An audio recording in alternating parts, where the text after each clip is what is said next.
So this is question 2 from the 2022 Matt. Suppose x, y and z are whole numbers such that x squared minus 19y squared equals z. Show that for any such x, y and z is true that that equation holds where n is a particular whole number which you should determine. Right, so we've got a whole load of squareds there. It does look as though they've just squared the first equation, so let's give that a crack then. So we're going to do x squared minus 19 squared. Shit, they've left everything in this weird sort of super squared format here. So I'll do that, leaving it in that sort of setup then. So x squared squared plus 19y squared squared is certainly pushing n to be 19, isn't it?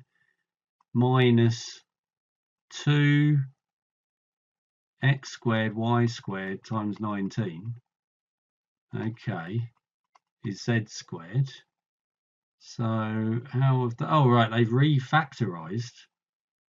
Right, okay, so they've taken these first two terms and said that's x squared plus 19y squared all squared, which means we then have to take off two lots of 19x squared y squared. Then we're taking off another two lots of 19x squared y squared, and saying that's z squared. Okay, so it does just about, yeah, okay, interesting way they've set this up. So we've got x squared plus 19y squared all squared minus 19 times 2xy squared equals z squared. Right, okay, so I've shown that. I wonder why they've done this. I mean, that 19 has come back again. Well, that's exactly the same format as the first equation, but now we've got different expressions for x squared y squared. Okay, right, so there is, you know, it looks very similar, doesn't it, to this? We've just got a whole load of squareds thrown in. So I just put in there n is equal to 19, even though it's fairly obvious. Right, interesting to see where they lead us with this then. Part 2, find z if x is 13, y is 3. Hence find a pair of whole numbers, x, y, where x squared minus 19y squared equals 4, and with x is greater than 2. Right, well, let's get z first. Well, I'm certainly not using that second equation. I'm going to go back to the first one. So z is equal to x squared, so it's 13 squared, minus 19 times y squared, which is 9. So it's 169 minus 171 is minus 2. So that's given us a z. Minus 2 squared would give us a 4. So we're trying to now compare these things. I mean, that's going to be, I'm just plugging this in here then, aren't I? Because I'll be saying that bit in the bracket, this x squared plus 19y squared, gives us the new x. Yeah, that would work, wouldn't it? Because we've got our 4 here, where we've used, so we just have to use these values of x and y and stick them into that second bit. So x squared plus 19y squared is 169 plus 171, which is 340. And then 2xy is 2 times 3 times 13. So 2 lots of 39, which is 78. So we want to then have so x squared minus 19y squared equals 4. We want x to be equal to 340, and we want y to be equal to 78. Okay, right, it makes sense why they've set us up to have that equation in part 1 with all the squareds going on. Hence, find a pair of positive whole numbers x, y, where x squared minus 19y squared equals 1. Yeah, okay, that'd be easy enough. You just divide it by 4. Is your solution the only such pair of positive whole numbers? Justify your answer. Right, okay, well, let's do that first bit first then. So we've just said that 340 squared minus 19 times 78 squared equals 4. We've just had that, so let's divide everything by 4. And then we've got it equal to 1, haven't we? So that's then going to mean that x is going to be 170 and y is going to be what is y going to be? Yeah, y is going to be half of thingy-bob, isn't it? Half of 78. So it's going to be 39. Okay, so that's got those. Then we have to, is your solution the only such pair of positive whole numbers? Is there another solution that we can have? So what have we just done? We've done that x squared minus 19y squared is equal to 1. So, well, no, because we can still plug that. I'm just trying to get, this is working off of the top equation, right? So this is working off of that equation, x squared minus 19y squared is equal to 1. But we could do the same thing again. The z squared isn't going to change. If we stick that into the second equation, then it's still going to work. And it's so, yeah, so that's not going to, yeah, so we can say no, not the only solution,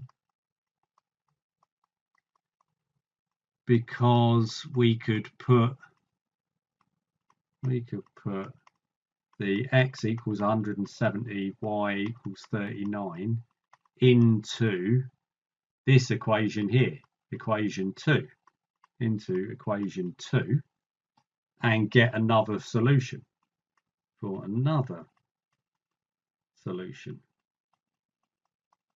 Okay, that was fine.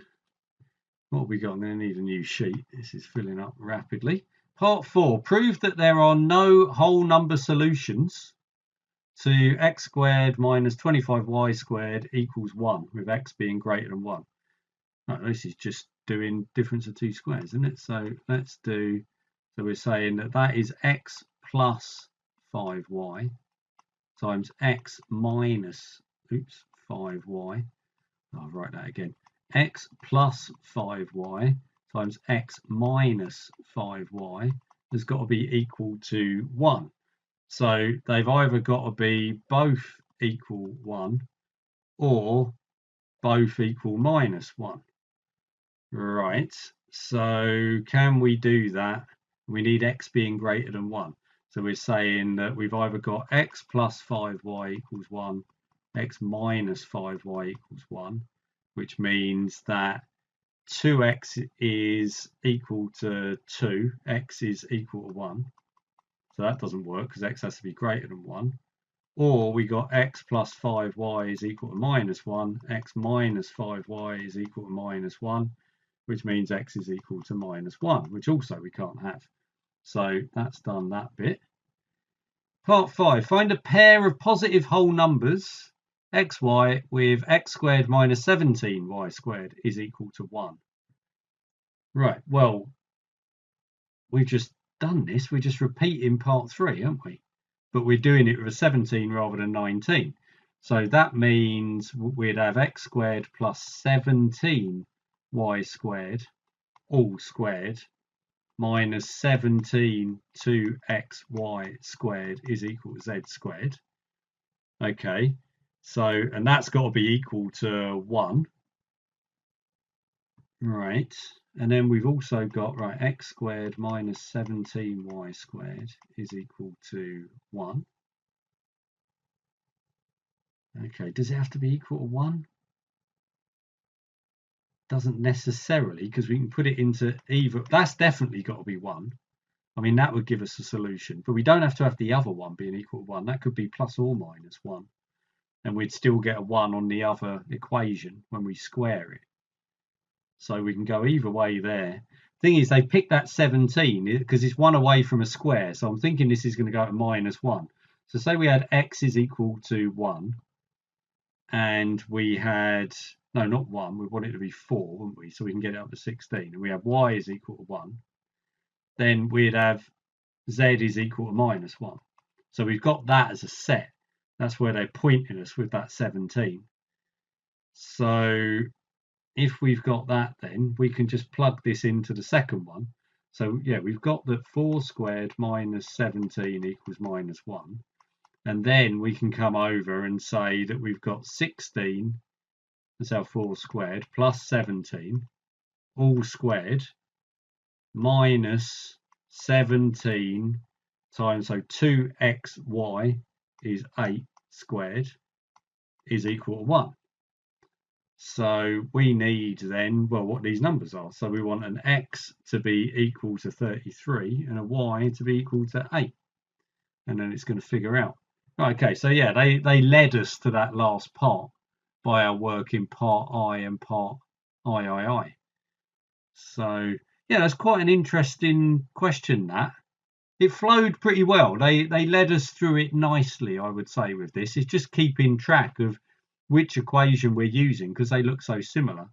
And then we just say, okay, this is one possible value. If we got a value of x and a value of y that satisfied that equation, then we can stick them in there and get another solution to the same equation by putting them into that second equation.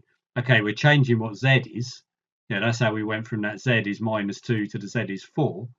But then when you bring it down to being 1 there for z, or a -1, then that's what we're doing in the last part of the question. So yeah, it's interesting how they've rearranged that first equation into the second equation to just allow us to keep on generating more solutions to the original equation because it's in exactly the same format. It's yeah, it's very interesting the way that's worked. It's not something I've really seen before, this. So, but I like that. It's quite neat, isn't it, of generating solutions to equations. Very clever.